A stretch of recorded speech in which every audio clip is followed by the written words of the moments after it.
কি হয়েছে তোমার? কাঁদতেছো কেন? গালের রং কিসের? কেউ টাচ করছে?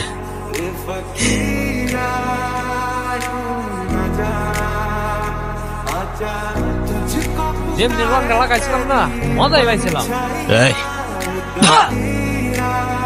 তুই আমার মালিক, তুই কিন্তু ওর গায়ে হাত তুললা, কাজটা ঠিক করলি না ঈশান। ঈশান না, ঈশান ভাই। রেসপেক্ট দিয়ে কথা বল, নাইলে ওরে হসপিটালে নেওয়ার আগে তোরে দফন করতে হবে। তুষার ভাই জানলে আপনার খবর আছে। তোর তুষার ভাই, হ্যান ভাই, ত্যান ভাই, সবাই রে গিয়া বল ঈশান ক্যাম্পাসেই আছে। কারোর সাহস থাকলে এসে চুলটা ছিঁড়া দেখাক।